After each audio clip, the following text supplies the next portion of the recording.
नमस्कार दोस्तों, आज हम सुनने जा रहे हैं श्रीमद् भागवत गीता का तीसरा अध्याय। वीडियो पसंद आए तो लाइक करें और चैनल को सब्सक्राइब करें।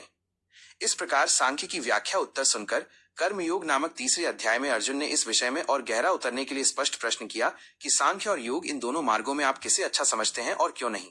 ये निश्चित कहते कि मैं इन दोनों में से किसे अपनाऊं। इस पर कृष्ण ने भी उतनी ही स्पष्टता से उत्तर दिया कि लोक में दो निष्ठाएं या जीवन दृष्टियां हैं। सांख्यवादियों के लिए ज्ञान योग है और कर्म मार्गियों के लिए कर्मयोग है। यहाँ कोई व्यक्ति कर्म छोड़ ही नहीं सकता। प्रकृति तीनों गुणों के प्रभाव से व्यक्ति को कर्म करने के लिए बाध्य करती है। कर्म से बचने वालों के प्रति एक बड़ी शंका है, वो ये कि वे ऊपर से तो कर्म छोड़ बैठते हैं पर मन ही मन उसमें डूबे रहते हैं। यह स्थिति असह्य है और इसे कृष्ण ने गीता में मिथ्याचार कहा है। मन में कर्मेंद्रियों को रोककर कर्म करना ही सरल मानवीय मार्ग है। कृष्ण ने चुनौती के रूप में यहाँ तक कह दिया कि कर्म के बिना तो खाने के लिए अन्न भी नहीं मिल सकता। फिर कृष्ण ने कर्म के विधान को चक्र के रूप में उपस्थित किया। न केवल सामाजिक धरातल पर भिन्न व्यक्तियों के कर्म चक्र अरों की तरह आपस में पिरोए हुए हैं, बल्कि पृथ्वी के मनुष्य और स्वर्ग के देवता दोनों का संबंध भी कर्म चक्र पर आश्रित है।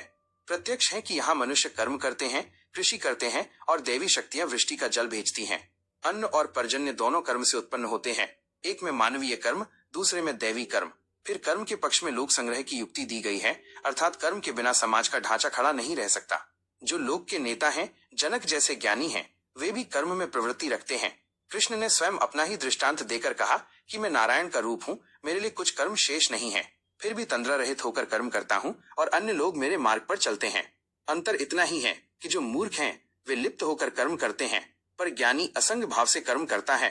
गीता में यही एक साभिप्राय शब्द बुद्धिभेद है, अर्थात जो साधारण समझ के लोग कर्म में लगे हैं उन्हें उस मार्ग से उखाड़ना उचित नहीं, क्योंकि वे ज्ञानवादी बन नहीं सकते और यदि उनका कर्म भी छूट गया तो वे दोनों ओर से भटक गए। नित्य कर्म करने वाले की श्रेष्ठता, यज्ञादि कर्मों की आवश्यकता, अज्ञानी और ज्ञानी के लक्षण, काम के निरोध का विषय।